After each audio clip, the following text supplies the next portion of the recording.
Ang Ginoo manaa kaninyo. Manausab kanimo. Pagbasa gikan sa santos nga ebanghelyo sumala ni Mateo.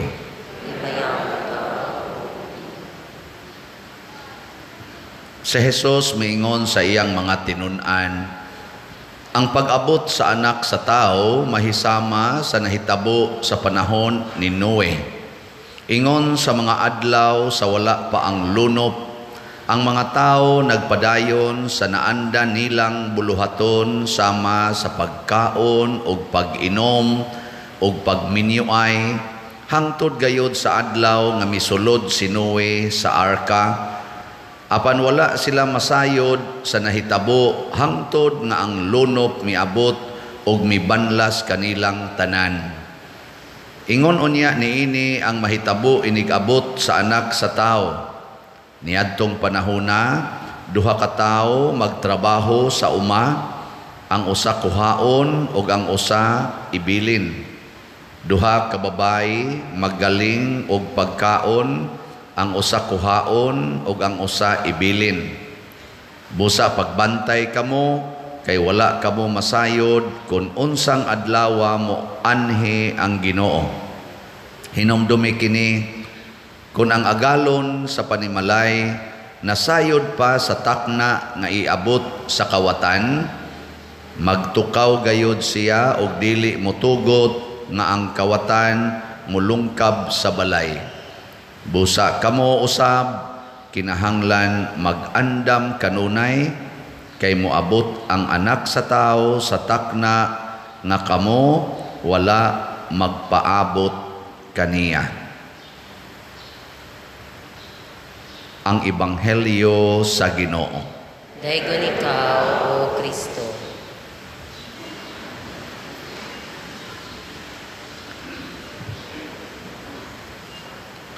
Gihulagway ni Jesus ang katapusan sa atong kinabuhi dinhis kalibutan. Matod pa niya, muabot ni siya sa takna nga wa nato palandunga. Munang ang iyang gusto aron dili ta makalitan ato gining palandungon. Sa ato pa hinumduman kanunay.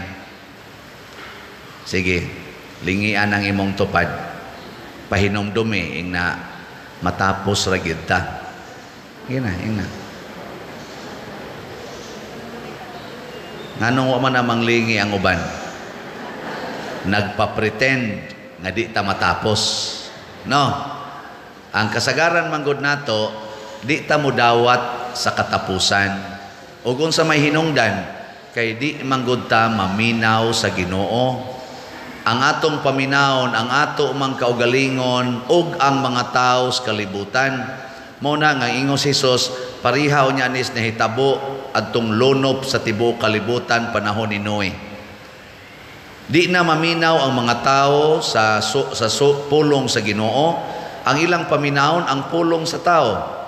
Matud pa si ikaduhang pagbasa, kaon, hudyaka, inom, hubog-hubog, minyuay, anang normal ba? Negosyo, mao na ganahan kay nato karon. Anha ng computer games, anang mga porn, anang mga chismis, anang mga sports, mo na ganahan nato. Pero di na maminaw sa pulong sa Ginoo. Kinsa dinhing mga ginikanana nagasigig yung pahinomdom sa ilang mga anak nga matapos ra gid ta. Taas ang kamot. Hay man imong anak inday. Kana hapit naman lagi na matapos. Joke. Oh, tanawa, relax kayo. Bisag magmisa, relax ra. Nga naman, kipaw naman siya, matapos naman kita. Kana man kung pagsulti nga matapos ta, makapahimo na natong, ang sabahin, mature o stable, emotionally, psychologically, and physically. Stable ba? Di magratol-ratol. Natanawa, kay bawa kang matapos ka, wa na kay bugas, moingon ka, mangutang, aron mabuhi, mangutang ka, Di oy, moingon ka, dawata lang ko nang way bugas, matapos raman kita. Ngana? Di ka mangutang, o di ka maputo sa utang, di wa kay ratol. Di ba? Karon kisa may nangaratol, kanang nangaputo sa utang. Kay mangutang man dayon, sus, ug di ta mangutang, na patay tas gutom. Ay mamatay raman kita. O naa ka, nasakit ka. Imong sakit kay kidney failure or cancer. Nya pobre man ka, wa man kay ikapakimo, wa kay ikapadialysis. Unsa man mangutang ka para pakimo, para dialysis? Og ikaw nasayod nga kitang tanan mo tapos ra gyud, mingon ra jud ka, ay na lang na oy. Matapos ra man gyapon ta. Di way utang ang imong pamilya, mamatay ka nga way nagsigig kutkot sa o, kay naprinda ang yuta, naprinda ang sakyanan, naprinda ang balay. Nya magyaw-yaw sa tunguban, prinda mo na, patay lang gyapon, among patadinhi, kita pa'y magbayad ani. Gaaway na lang noon. Ayaw na lang. Ug wagi mahimo, ayaw na lang. Di ba? Matapos raman. Imong anak, di mo eskwela, kay porting bugua, adik is computer. Ayaw pugsag pa eskwela, matapos ra na. Bitaw. Di na matapos di ay. Tapos ra eh. Sige dong, ay lagi eskwela kay matapos raman gyapon ta. Unya sag mo eskwela, ingnon sa nimo, eskwelag maayo day aron maandam ka sa imong katapusan. Di ba? Unya unsa may gustos Ginoo nga dili unta kuno ta makalitan. Sama ni Noe, si Noe ug ang iyang pamilya wa gyud makaliti paglunop. Nga naman sige man silag paminaw sa Ginoo. Mao tong gahimo siyag arka, purting dako ang barko, taliwa sa dako kayong mama. Di ba ang barko ana man himuon daplins dagat kay adto man sa tubig. Siya dito siya gahimog dako kay barko taliwa sa yuta. Nya giingnan pag niya iyang mga silingan, tabang moghimo diri kay moabot ang lonop sana. Nawa nang sigig ampo, tanawa, nabuang na. Gahimo nagbarko naa taliwa sa mama, nayapag. Siging aging mga tao, siging bugal-bugal, ana, buang ay wagi mohunong trabaho na. Pero si Noe, nahibaw siya nga ang Ginoo mo'y gasulti. Kay naminaw man. Naminaw. Pag-abot gyud lono, matud pa sa atong ebanghelyo. Wa gyud kamatngon ang mga tao nga nisud na is Noe sa arka. Pag-abot gyud lono, awa na nilutaw ng barko, diha day dagat nga umaabot ang lunop. Now kita ra ba karon? Dayon tag pamuyo ang mga daplis sapa. Ang mga sapa karon gipangpuy-an ng mga tao tungod lang kay naughana. Ala, moabot kay ng tubig mo nang pertindaghanang patay karon bisag gamay ra kayo ang bagyo kay mo flash flood man kay tungod sa kakusog sa uwan. Unya naa na nagpuyo daplin sa agianas tubig, di makalitan ni gamay ng agianan, masanapan, maanod ang balay, mamatay pag yung gapuyo. Kaya nahibaw palang kandaan nga kani agianas tubig dito puyo sa layo-layo. Kinsa din heroy nagpuyo dapli sa pa panggubaan ng inyong balay. Bitaw samtang wap ang mogubas tubig. Kay ngato rong uwan ang ato mga bagyo og dili man ang hangin nga kanang makaguba og mga dagko kayong building. Hinay ang hangin, uwan sad nga makabanlas og mga balay. Lisod na ron panahon na kay hapit na matapos gyud tingali. Nya unsa may gustos Ginoo para di ta makuyawan, insya isulob ang armadura nga mao si Hesukristo. Ayaw mo palipat. Kinsa man ni si Hesukristo? Ang pulong sa Ginoo. Ang pulong nga nagpakatao. Muna mag-istoryahan ay gani mo, iapil ginang pulong sa Ginoo. Sama anang ka mopalit kag slat dili. Isa unsa may sugo sa pulong sa Ginoo. Ana ba? Unsa may sugo sa pulong sa Ginoo nga mutuman kita og unsay kalagdaan sa simbahan, musuporta kita sa simbahan. Kaya ang simbahan man, kana inig bunyag ba? Mituo ba ikaw sa panaghiusa sa mga santos? sa usa o katolikong simbahan, unsay imong tubag-ana? Tuo. O di sa to pa makighiusag yung ka sa simbahan. O di na may project ang simbahan, maligya magslat, palit. So di uy, ako ba ning ipariban sa akong buhok? Ana, ingka sugo ka na sa Ginoo nga iriban ang buhok.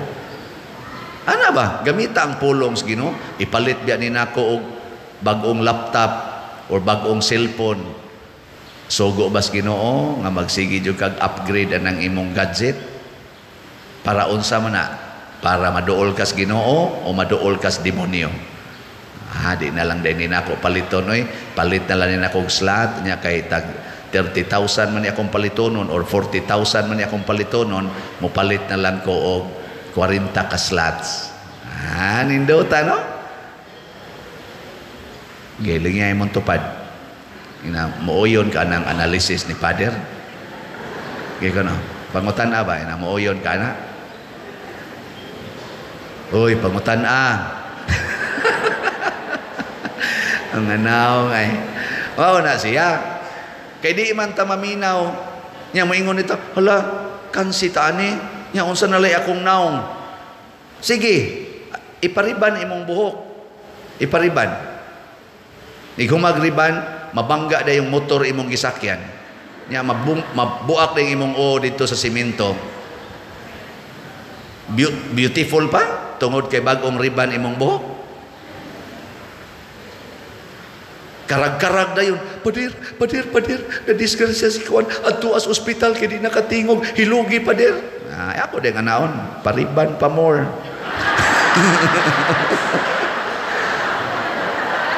Ipariban na. Liki ng ang naagas na mga dugo dire. Sige, riban niya. Karon pa mo sangpit og pare. Nya, pare, sige ingon palit mo slato. Agi mong palit. Sige. Kaning lana mo ipalita. O kana arang tiwas gyud ka. Pader ba manunglo? Wa ko manunglo. Gisultihan lang ta mo sa mga panghitabo nga murag kawatan pero katapusan na di ay. Gabi bitaw ga-recollection ko, sige gislag ingon pag mag-recollection daghang kay ingon, pader oy magampo gyud nga taas pa imong kinabuhi kay sus daghan na ginamog makatunan gikan nimo pader nako ay gyud pag inana ang iampo hinoon nga mamatay ko nga nagpuyo sa akong gisulti ug karong gabi ko mamatay iampo in taon nga magpuyo ko sa akong gisulti kay kani akong gisulti ninyo ug para lang ni makakolekta ko patay gyud ko anis impierno. Wabya mo kay bao, igumaron ani, kinsay akong kasugat dias unahan. Basig nag-atang ng Madrid dito. Kay nangayog donisyon. Ako din tagaan din ako. Di amang ko'y nakolekta ter, o imo sana. Nya, makapalangit na, dili. Nya, kay naingon ang Madrid, pwede ko mukuyog, Father? Makapalangit na, dili. Depende, asa may magkuyog. Iya man kong ikuyogan kay ang iya diayng usas ilang magiatiman himatyon pahilogan pakumpisalon ato kuyog ni mayo na dili nya nagholding hands man asa na maayo dili gi-arthritis di ang madre giagak sa pari ba kay gulang-gulang na biyang madre sa mo to nga holding hands. Kamu ba pagkahugaw gisunahon pagin mo ka mo na paminaw lagi pulong sa Ginoo sa may pulong sa Ginoo ayaw panghukom so siha usa og ganong naingon ana bisa ka na imong bana na igiagbayan nga babae guwapa kayo mubo kayong short iyang giagbayan nya imo dayong damagan kay iyang kabit ayaw pangutan asa kinsa nang bayhana dong na or love, kinsa nang bayhana. Good. Nangingon siya, ako ning pag-umangkon nga nauli, parahigon kaning pag-umangkon na. Wala lagi ko kailaan na. Kaila man kustanan nimong pag-umangkon. Wala lagi ko kailaan Siya anak manggunis gawas sa ako igsoon. Walang ti ka masultihi kay anak manggunis gawas mo na ini gathering na to, wagid in town siya mo apil-apil. Nya ingon siya ka, kinsa man di kang anak day? Ana siya anak bang kunin ko na din ni anak sa gawas si kuan di ay ana niya maingon dayon siya nga mulagi nya gisikret ra man nilang mama ana ba iya naman tong gisabot daan ing nahanga kuan nya imo man daytong tiksan katong giingong amahan na di kay anak sa gawas inshallah imo dayong nahibawan gasabot naman sa to silang duha ana ba connected ba network of information so di gini mo masakpan di bitaw ayaw na lang anak ngano man matapos ra na sige kagukod anang imong bana kanang imong asawa nga kunuhay nangabit ayaw na lang matapos ra na unsa may buhata paminaw unsay gitudlo sa Ginoo mo na diri sa atong unang pagbasa nagsigi jog ingon nga mangadto ta sa balay sa Ginoo maminaw ta niya sa iyang itudlo didto sa Jerusalem maminaw ta mao nang moingon dayon kasi imong hunahuna nalipay ako magiingnan ako nila mangadto na kita sa balay sa Ginoo kinsa dinhing ninyo nga kon ting Domingo na excited kayong mosimba ta sa kamot karamang maglungot-lungot gyud ba nga mosimba pwede na mo mga matay nga naman malipay gani kang muadtos balay sa Ginoo sa to pa andam kang maminaw kinsa dinhi ang napugos lang ta sa kamot napugos mayo kay honest kay nang napugos so kamong napugos lag simba ang buhata kada Domingo pugsa ang inyong kaugalingon nga mosimba usahay pugso nimo imong kaugalingon aron mo eskwela pugso nimo imong kaugalingon aron mo trabaho pugso nimo imong kaugalingon aron mo kaon pugso nimo imong kaugalingon aron mo bangon pugso nimong kaugalingon aron mo dog anang imong asawa nga luod na kaignaong pugso nimo imong kaugalingon aron mo gakos anang bana nga lami na kaing patyon daghang panahon nga ngatong kaugalingon atong pugson bisan gani ang paralyzed pugson og palakaw-lakaw bisag gaguroy nas pikas lawas ang nindot nga pugson nato atong kaugalingon pugsa sa pagampo pugsa sa pagsimba pugsa sa pagpaminaw ug pagtuman sa pulong sa Ginoo sige katapusang lingi sa imong tupad ing na sugod karon pugso nato nga higugbaon nato atong kaaway sige ing na nasugod karon pugso na nato nga mahigugma tas mga kaaway ana pugsa nga higugmaon na nimo imong ugangan siging libak nimo kanang wa na nimo tinggi nga imo igsuon kay away mo anang kabilin pugsa nga imo na siyang tinggan labi na girong panahon sa Pasko kanang tao nga di gid mo tagaan kay kawatan kay dako pugsa imong kaugalingon nga kahatag ka ng animal dako kay mao nay mga nindot nga pagpamugos kanang pugso nato aron mosunod tas Ginoo kaysa mamugostang anhi aning kalibutana unya dili makapaabot sa langit sige pugson ta mo panindog na mo